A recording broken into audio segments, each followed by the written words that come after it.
Okay, so this presentation is going to cover contemporary realistic fiction and an overview of the elements of fiction in general. So, contemporary realistic fiction. Some people will just refer to realistic fiction and not contemporary realistic fiction. The reason that we use the qualifier contemporary is because historical fiction is also realistic. When you say contemporary realistic fiction, you're talking about things that can happen today, in the present. So, description. Imaginative narrative set in modern times with events, characters, settings that could or do occur in the real world. Look for credible, complex, non-stereotypical characters, believable and understandable problems solved in a real way, meaningful themes, and rich language. So, contemporary realistic fiction can come in a variety of formats: picture books, transitional chapter books, novels in verse, graphic novels, short stories, and novels. So, again, remember there's a difference between genre and format, and contemporary realistic fiction can come in a variety of formats. Contemporary realistic fiction should be a reflection of the times. It reflects the changing views of the society that produces it. It reflects real life issues that are relevant to young readers, such as death and loss, maturation, gangs, drugs. There's a lot of coming to age novels that are very popular. Considering quality, the setting that is realistic, whether actual or fictional, meaning whether it's a made-up town or whether it's a real town, it should read as if it could be present in reality. Characters that are human beings, we know multidimensional dynamic, plots that contain realistic conflicts, themes that illuminate life, style that captivates and reflects contemporary language and language patterns. So they should be speaking in such a way that it reminds you of the vernacular of wherever the setting is. So if it's happening in the South, there should be, and there might be Southern dialect. If it's happening in the East, East Coast dialect. Types of contemporary realistic fiction: adventure and survival stories, animal stories. That being said, animal stories, it's on the blurry line between fantasy. So the animals can't be talking. If animals are talking, that means it's fantasy. Mysteries and thrillers, sports stories. Common themes in contemporary realistic fiction: coming of age. Coming of age is a really, really popular theme. If you think of some of the major novels out there that that many people read in high school, like Salinger's Catcher in the Rye, it's all about coming of age. It's all about getting to know who you are, overcoming inhibitions, and growing as a person. And then there's peer relationships, family relationships, and current issues such as drugs and violence, race and class, cultural difference, sexual orientation, and exceptionalities. So when we're talking about sexual orientation and exceptionalities, we're getting into the realm of multiculturalism, which we'll discuss a little later in the semester. Why contemporary realistic fiction? Characters, themes, events that young readers can relate to allow them to virtually experience the world. Virtual experience allows young readers to accumulate that experience of many lives they may never encounter, offers readers the opportunity to think about and measure their own lives, offer readers a mirror of their own experience and a window into the lives of others. So contemporary realistic fiction really functions in a way of allowing a young person to explore the present, explore the world out there without actually putting themselves in danger or having to go through the actual experience of the protagonist. That being said, protagonists often do deal with issues that young people see all the time in terms of gang violence, drugs, and stuff. And it's a way to explore the different avenues that characters can take and where that can lead them. So contemporary realistic fiction reflects real life issues that teens encounter: immigration, drugs, gangs, death and loss. It explores gender roles, family structures, sexual orientation, social problems as common literature as it is in society. Types of contemporary realistic fiction: Again, as I said, books in a series, novels in verse, adventure stories, and animal stories. But again, that's on the line of fantasy, humorous stories, sports stories, mysteries. So again, it reflects the values of society. The more diverse our society becomes, the more diverse the values that are represented in children's literature become. Look beyond the topic. What does the book say about the topic? How does the author portray it? Meaning is made by both the reader and the text. We'll talk about this more, and it's called transactional theory. But the reader, the theory is that the meaning is neither just in the reader or just in the text, but it's between the transaction between the two that sense making is made. So every person is going to have a different interpretation of a different text due to their life experiences. So that's something we're going to talk about. I believe that's the next session a little bit more, but it's something that's really important in contemporary realistic fiction because because it's contemporary, you're trying to find things that are reflecting the lives of the students or what you think they're going to be facing in the near future. So again, illuminates life. How realistic is the plot?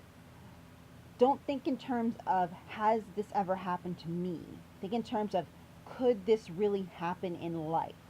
So it's important that the realism isn't based on your personal experience, but whether it could happen to anyone in contemporary society. So we're going to move on to the basic elements of fiction. And there are actually, this is actually a lot more complicated than I am going to lay out. And I may post another short video on conflict, but I just want to give an overview here. Criteria for excellence: setting, character, plot, theme, style, and tone. And we'll go through each one. So setting. When and where the story takes place can be integral or a backdrop. An integral setting is essential to the plot. It influences action, character, and theme. A background setting is relatively unimportant to the plot. It is like the featureless curtain or flat painted scenery of a theater. Setting can clarify conflict, illuminate character, affect the mood, and act as a symbol. The setting itself can be an antagonist in a person-nature conflict. Again, can function as symbol, as foreshadowing, as antagonist, as obstacle. And the easiest one to highlight here is as an antagonist. Often, if a character is in fighting nature, and we'll look at what that particular conflict more precisely. The setting is going to be integral, and it's going to be functioning as an antagonist. Characters. The beings that populate a story. There are different kinds of characters: round, well-developed, dynamic characters, and flat, static foils. The unity of character and action is important to believability. There needs to be a unity that this character in this setting would do this action. And that's what it means by being believable. So types of characters: the protagonist, the hero, the central figure with whom we usually sympathize or identify; the antagonist, a villain, the figure who opposes the protagonist and creates the conflict; a foil character, the figure whose personality traits are the opposite of the main characters. This is a supporting character and usually made to shine the protagonist. Ways characters are portrayed: there are flat characters, stock, static characters, or stereotypes. They have no depth and no change. We only see one side or aspect of them. Most supporting characters are portrayed in this way. For example, a strict teacher, a helpful policeman, an evil stepmother. Round characters, dynamic characters. They have more fully developed personalities. We expect the protagonist and antagonist to be rounded individuals who express a range of emotion and change throughout the narrative, usually toward greater maturity. And here's just a little graph to kind of show it out here. So character, dynamic, static, round, flat. Flat characters, there's nothing to them. They're acting as foils. They can't be dynamic because a flat character has no depth. and it's usually only seen in poor writing. In very simple books, in fairy tales. And then the round characters, the best type of characters, usually the protagonists. The development is considered well done, often found in protagonists in books for younger children. Way characters are revealed, character development. What the narrator says about them directly, how they look, what they choose to project, what they say and how they say it, how they think and feel, what others say, think about, and do towards them, that's indirect. The choices they make in response to pressure, fight, run, beg, plot, the actions they take to achieve their goals. So to just put an emphasis on this, what the narrator says about the character, what the other characters say about the character, what the character says about himself or herself, what the character actually does. So these particular things are things that you look at in terms of character development. And since many of the novels are coming of age, character development is going to be manifested in some sort of, growth, some sort of interpersonal or internal kind of understanding. Then we have narrative point of view. So there's first person narrative, second person, third person limited omniscient, and multiple or parallel narratives. And we're going to look at each one a little closer. So we have first person point of view.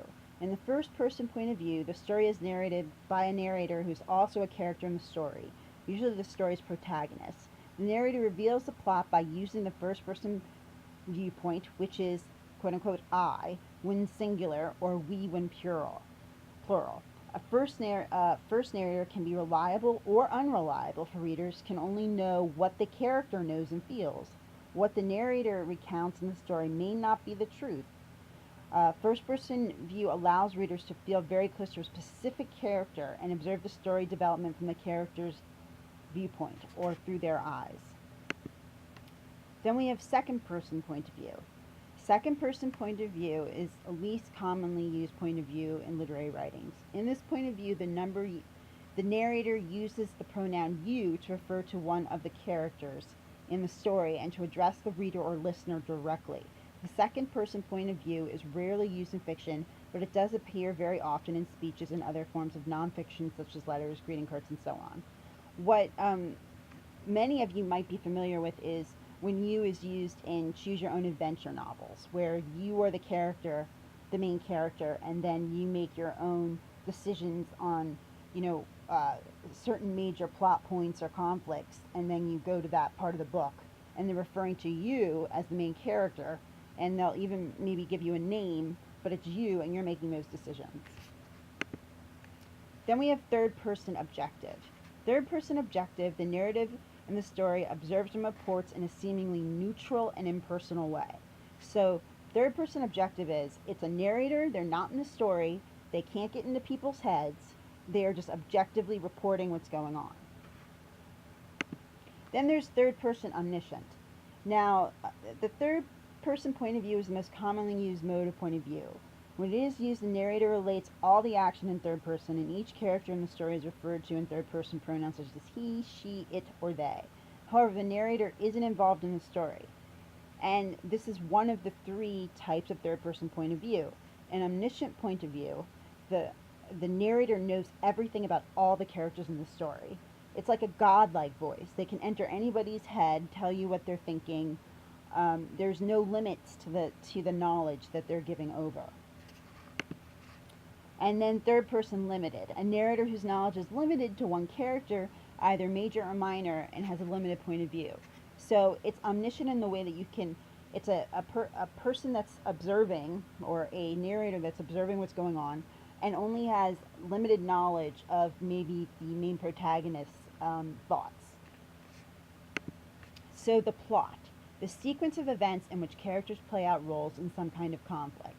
Conflict is key when we're talking about plot and what makes a story interesting. So in a plot, there are multiple conflicts, and usually the conflicts, this is a plot diagram. They're peaking up and down, up and down, up and down, up and down. So it's something that's happening, each one getting a little bit bigger. The climax, of course, being the largest conflict. So when we're talking about conflict, there are different kinds. There's character versus self, character versus character, character versus nature, character versus fate, luck, character versus supernatural, and character versus society. So character versus character, it's internal, self versus self. So there's a picture of Jekyll and Hyde here, and also of Aladdin. So just to explain Aladdin, there's usually multiple conflicts going on, and in Aladdin, of course, there's multiple conflicts going on. But one of them is, Aladdin is very poor and wishes for more. He becomes Prince Ali because he doesn't think he's good enough for Jasmine. So he's dealing with an internal conflict about whether he's good enough for the princess. And Jekyll and Hyde, it's literally a man that is trying to resolve the two splits of his personality, the evil side, Hyde, um, and Jekyll. So the evil and the good part of him. So character versus self, it's an internal conflict. This comes into place when a character is faced with the battle to change something about themselves. This change can be good or bad. Then we have interpersonal, self versus other, protagonist versus antagonist. And a very simple example is Snow White. It's simple in a lot of the folktale oriented movies or stories. There's a clear bad person and good person. Snow White is the good person. The queen is the bad person. She wants to be the most beautiful woman in all of the land, and unfortunately Snow White's in the way, so she tries to kill her. There's a clear protagonist, clear antagonist. A movie like Face Off is, an action movie where there's a clear protagonist and antagonist. There's an FBI man going after a criminal. Very, a very John Travolta and Nicolas Cage. It's actually a really complicated movie where they end up switching faces literally, but in general, it's you know who the bad guy is, you know who the good guy is.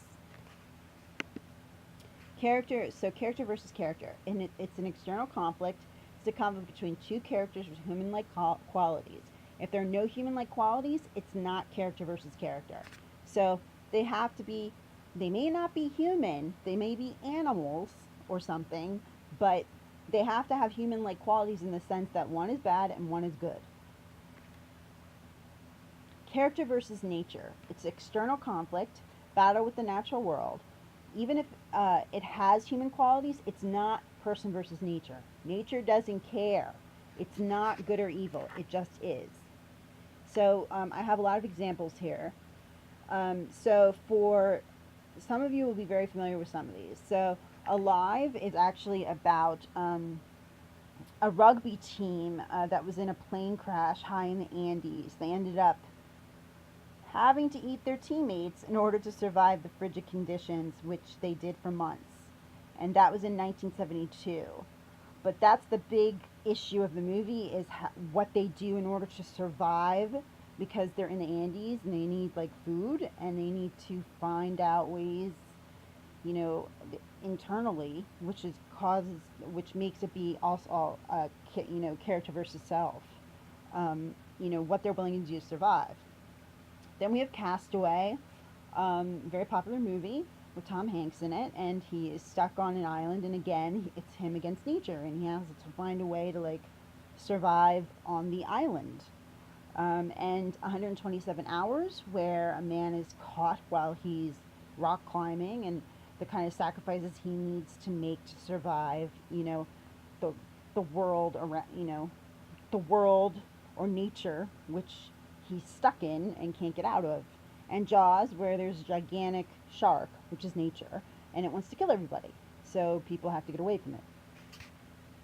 So there are a lot of different examples of character versus nature. Character versus society.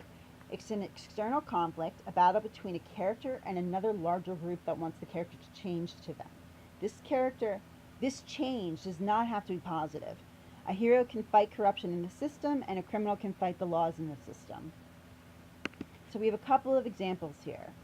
So uh, Brave New World is a classic character versus society. It's also a dystopian tale, so it happens in the future. But the main character is, you know, from the past, and he ends up being in a world that is completely backwards to him.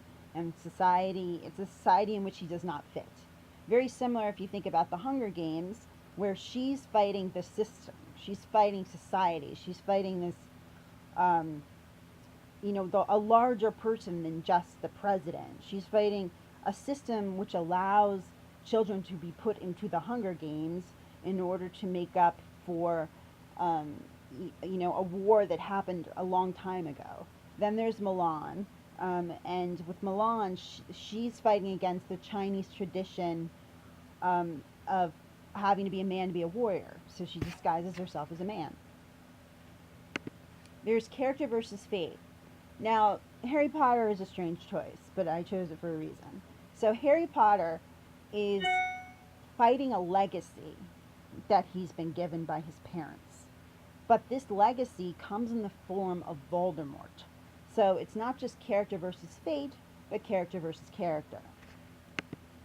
Then we have character versus supernatural. It's external conflict. This is a battle against forces outside the natural world. Usually, these forces cannot be understood by mortals. I don't know how many of you seen Poltergeist. It's a really scary horror movie. A lot of horror movies are character versus supernatural, but it's like a very haunted house, and a little girl ends up being like trapped in the television and trapped in this weird world. I recommend it. There's Ghostbusters. The antagonists are in the form of ghosts, so it's character versus supernatural. Character versus technology. External conflict. This is technology overriding the natural world, turning against man. It's often seen in science fiction movies where people are messing with technology in a way that goes against the natural order, like Frankenstein when he builds a man, or Jurassic Park when they bring dinosaurs back to life after hundreds of years of being extinct. So the classic Western plot structure: exposition, rising action, climax, falling action, denouement. So this is the classic Western plot structure which many books, novels, movies follow. So the different components. So the climax is the turning point, the most intense moment, either mentally or in action. The rising action that's rising to the climax is a series or conflicts and crisis in the story that lead to the climax. So again, there are multiple conflicts and crises. The climax should be the pinnacle, though. Then there's the exposition, which happens before the rising action. That's the start of the story, the situation before the action starts. Often the exposition is the point where they're going to tell you who the characters are, what their backgrounds are, what their relationships are. Then you have, after the climax, the falling action, which is all of the action which follows the climax. So it's an unraveling point until you get to the resolution or denouement, the conclusion, the tying together of all the threads. And again, conflict is a dramatic struggle between two forces in a story. Without conflict, there is no plot. It is essential. So this is a Western plot structure. Now, all of these components, are still present in various other kinds of structures, but they're just mixed up or present in a different way. And we'll discuss that earlier, a little bit later. So time manipulators, flashbacks, a literary or cinematic device in which an earlier event is inserted into the normal chronological order of a narrative. The purpose: it's a technique that bridges time, place, and action to reveal information about the character or move the story forward. A flash forward, a literary or cinematic device in which the chronological sequence of events is interrupted by the interjection of a future event. The purpose: to show the consequences of events and actions on characters within a story without having to follow the impact of those events in the normal narrative setting. To give a reader a glimpse of a possible future for the characters within the story. It could occur anywhere within a story, most often used to show happy endings.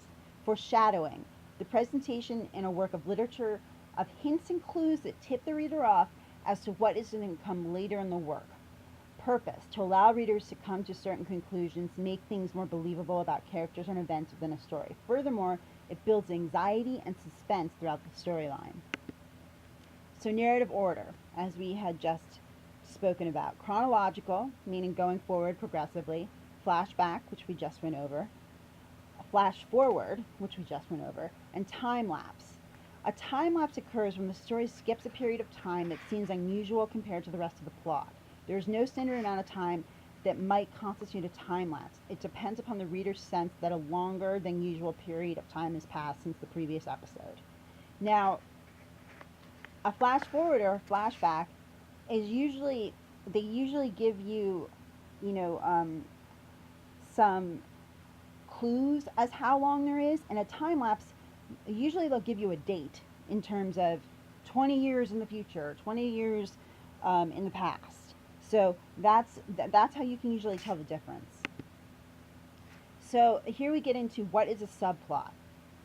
So not only is there the main plot, there's a subplot, a secondary storyline that is not equal in strength and intensity to the main plot. It must be relevant to the main plot. Subplots may create the feeling of more life, like main characters, reflect and enhance the action of the main plot, influence the direction of the main plot, provide comic relief. Examples of subplots.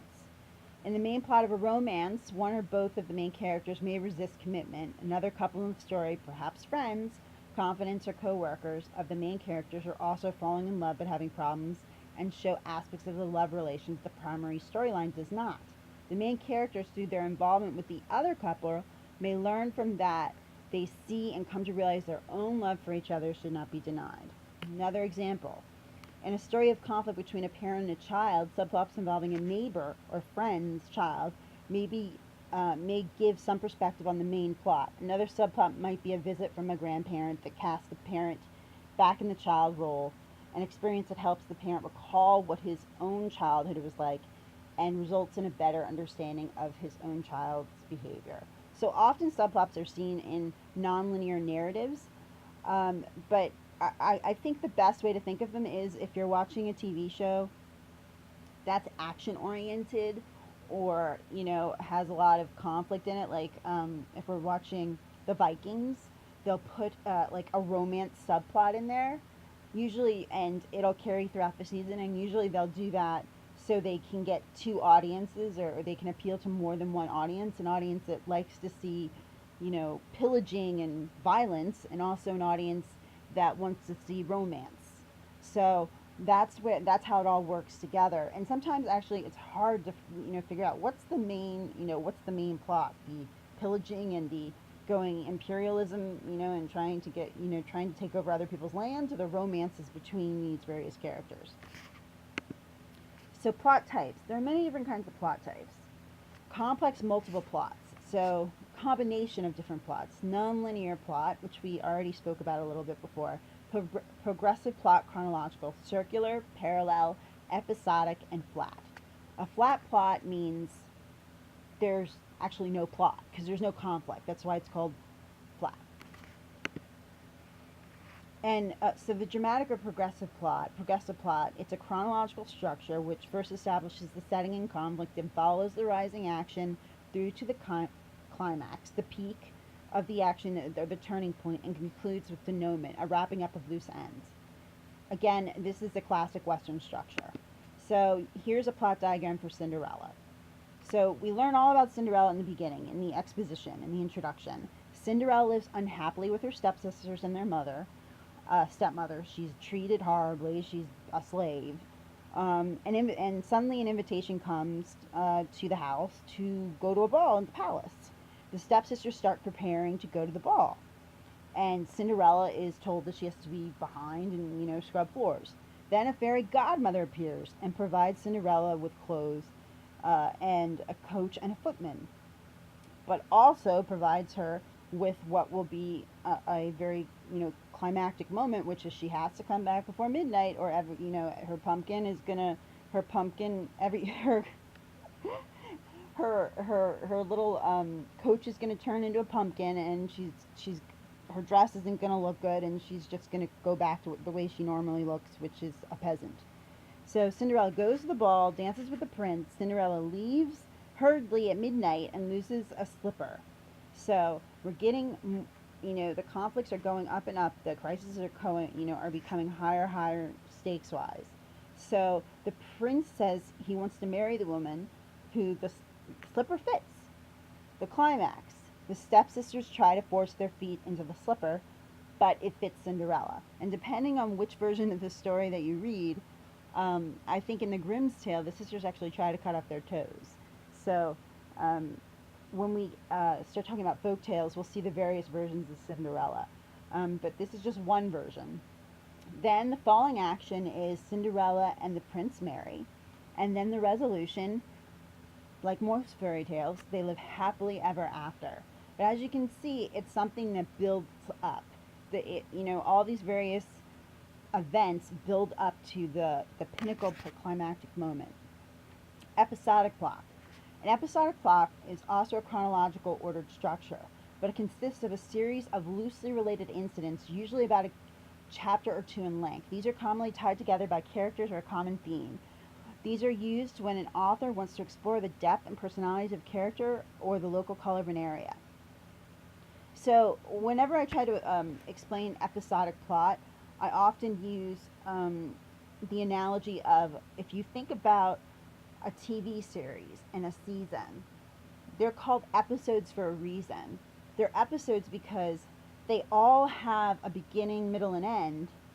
They all have some sort of climax in there, but a lot of the time, or for good ones, there's also a through line that's connecting all of them that makes it one story. So over the whole overview of the season, there's a larger story being told, which each episode contributes to, but each episode can stand by itself as well. Then we get to parallel plots. Plots in which each main character has a separate but related storyline that merges in the end. Examples: murder and detective, two family members with opposite goals or methods, rivals for a job, old enemies. In the plot outline, main character 1 has the first section. The story then moves to main character 2 and alternates between the two characters until they come together in the end. Each main character and his or her plot receive equal time. Their sections are indicated by the series of parallel lines on the timelines below. Each segment of the story moves the plot forward in time. An occasional scene may overlap in time, but the general movement should be forward. So there are many ways to try to outline a parallel plot. This is just one way. In the parallel plot, the characters might start out together and separate to follow their own paths, or they may not connect into the end. Their storylines are related, with the climax occurs when the two or more come together at the end. Parallel plots may have more than two main characters. Just remember that each character's story gets equal time, and to keep the plot moving forward. Once each main character is introduced, the writer then returns to the first character and repeats the cycle. Example: school reunions, earthquakes, and other natural disasters, terrorist attacks. These are various things that have been put into parallel plot structures. But as you can see main character 1, main character 2, main character 3, and they're going back and forth. Usually there's something thematically uniting them. So here's some examples of some parallel plots, or what they might call in film multiple narrative plots. In Love Actually, there are various couples that are in love, and they go back and forth, and they're loosely connected, which you find out at the end. Either they're a sister or a brother, or they work together, and but they each have various different conflicts having to do with the theme of love. Then we have Contagion, which is about the spread of a disease, and there's many people involved. There's people from the CDC. Minneapolis is in there, and the actual people that are being affected by it. There are various doctors. There's a woman that goes overseas to China to investigate the actual where the contagion came from, and we follow each of them. They're all related in a way, all telling you different parts of the story. Then we have Pulp Fiction, and Tarantino is known for using alternative plots, where there are different characters all contributing to this kind of pulp fiction narrative. Another one is Traffic, very thematically put together in terms of, you know, the drug trade and how various people play different roles within this trade. Then we have the circular plot. The best example I could think of are dream, what you would call, I guess, a dream narrative, where a character, um, you meet them in the beginning, they go through an adventure, and then suddenly they wake up and it was all a dream. So it's circular. It's circular because they end up in the same spot they began in. And when it's a dream and you're not sure if it's reality or not, or whether it really happened, it's considered circular because it was a dream. And a lot of people can find these kinds of movies and these kinds of novels irritating because um, there's no change if it's just a dream. There's no the conflict isn't as powerful if it's just a dream. So, but that is a circular, very easy way to remember what a circular plot is. So theme, something very important. Thread of ideas that tie the story together. It can be explicit or implicit. Some common themes: romance, comic, tragic, ironic. Theme is the underlying meaning of the story, a universal truth, a significant statement that the story is making about society, human nature, or the human condition. A book's theme must be described in universal terms, not in terms of the plot. The plot is the way the universal theme is carried out in a particular book. Themes can be applied to the reader's own life or to other literature. Although themes can convey important messages, they should never be overly didactic. Didacticism is preaching and teaching so explicitly that children lose pleasure in the story and reject its message. So, often, when evaluating books, people will be like, "It's teaching a lesson." Well, it shouldn't be that didactic, because if it's that didactic or that explicit about telling a certain moral, it's not going to be very enjoyable to read. So we talk more about themes rather than lessons. So the major dramatic question. There's another way to think about structure, which is a major dramatic question. A question that, when it is answered yes or no definitively, the story is over. For instance, what is a major dramatic question in The Wizard of Oz? In each novel. So, Wizard of Oz, well, if we take it as not being just a dream, and she actually, ends up in Oz, what is Dorothy's main goal? Her main goal is to get home. So, as soon as we find out how she can get home, then the conflict is over. There's no conflict. She's home. So, that's the major dramatic question. Scenes also have dramatic questions that fit into the overall structure. Another way a dramatic question is very easily looked at is if you know of the movie Rudy. Rudy has a really clear structure. Rudy wants to play football for Notre Dame. Will Rudy play football for Notre Dame is the major dramatic question. But the movie asks minor dramatic questions with increasingly high stakes throughout. Will Rudy get into Notre Dame? Will Rudy make a football team? Will Rudy get into the field actually to play during the game once he's on the team? The movie ends with Rudy getting onto the field for 2 plays at the end of the season. Sorry if I ruined that for anybody. But it's a clear dramatic structure, and dramatic questions can lead you from conflict to conflict. One being higher stakes, lower stakes than the other. So the stakes are getting higher and higher throughout the narrative. Style. The way a text is written, an author's unique style. What influences style? The nature of the story, the purpose of the story, the audience, the target audience they're trying to speak to, and the nature of the narrator. Style is the language in the book, the way the words are put together to create the story. Writers use many devices of style to make stories interesting. Imagery is the most frequently used device. It's an appeal to any of the senses: taste, touch, sight, sound, and smell. Paints pictures in your mind. So aspects of style: figurative language, such as comparative, comparisons, metaphor, simile, allusions, and symbols. Simile compares 2 different things using the word as, like, or than. the snowbank look like a huge pile of marshmallow syrup. It's an example. A metaphor is an implied comparison stating the resemblance between two things. Quote, her presence was a ray of light in a dark world. Close quote. So there's no like or as. It's a metaphor is implied. Allusion is an indirect reference to something outside the current literary world. He was a veritable Hercules. A symbol is something, a person, object, situation, or action, which operates on two levels, the literal and the symbolic. For instance, an engagement ring is a real object, but it also stands for the abiding love of an engaged couple. So again, we get more various devices of sound that author could use: alliteration, assonance, rhyme, rhythm, cadence, onomatopoeia, and imagery. These are all things we'll go over during poetry, but to just go through them. Onomatopoeia is the use of words that sound like their meaning.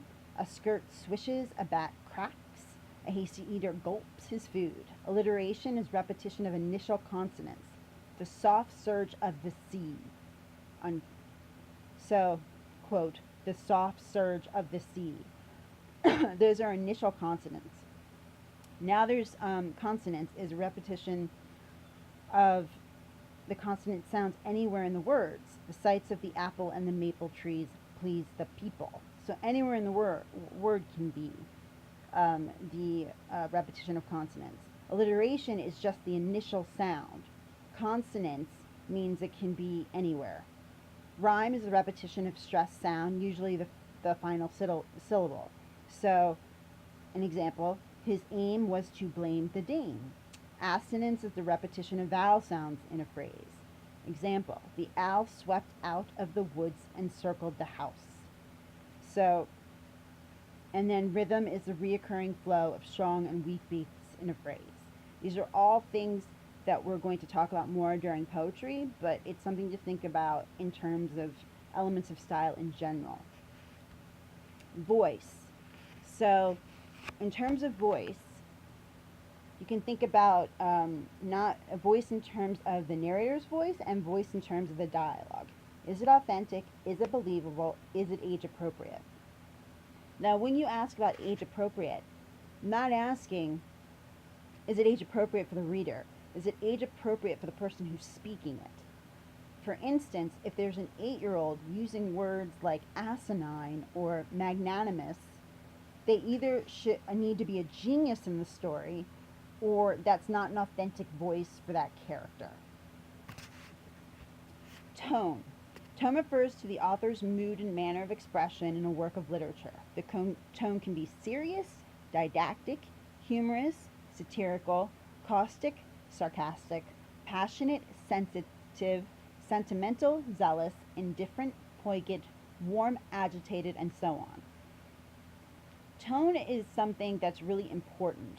If you are unable to get the tone of a book, sometimes you can miss its entire meaning. For instance, humor, in the sense of parody. A parody is a literary imitation of another piece of literature using exaggeration for comic purposes. A parody implies a degree of sophistication that deconstructs the original story and depicts the characters from a different perspective. If you don't know the tone of a piece as a parody, you're not going to understand the piece. Also, be aware of condescending tones. Condescending tones are inappropriate for children's stories, placing the adult narrator in a superior position. For example, a moralizing, didactic, sentimental, or cynical tone is not appreciated in children's literature nowadays. So, and in terms of humor in children's books, Kappas gives us 10 types: exaggeration, incongruity, surprise, slapstick, absurdity, situational humor, ridicule, satire, defiance, violence, verbal humor. Like verbal humor being wordplay, name calling, jokes and puns, those sorts of things. So slapstick humor, it's kind of like, Larry Moe and, well, the Three Stooges. I forget the name of the third character. Larry Moe, and he kept changing, I think. So, So we're very, understanding of that, about that. Incongruity is when analogous to irony, but it's really a matter of putting things together that shouldn't be in such a way that's humorous. Exaggeration, caricature like characters, things that are really absurd, and so it makes things funny. Again, ridicule and satire, or satire. Again, satire, you know, often can be what gauges whether a certain book is appropriate for a youngster. Not the vocabulary, but the content, and whether they're going to get the satire, or whether they're going to get the parody, whether they're going to get the humor, or they're going to understand it or make sense of it. Because if they don't, they're not going to appreciate the book. But at the same time, just like we see in shows like The Simpsons and other kinds of cartoons, they're often their tone is used in an interesting way where it's set on two different levels. One is for the adults, where we can appreciate kind of these high-minded comments, political comments often, that go way over the kids' heads, and then the kids enjoy the slapstick and the absurdity. Um, but at the same time, there shouldn't be anything in there necessarily that would confuse the children so much that they would be confused.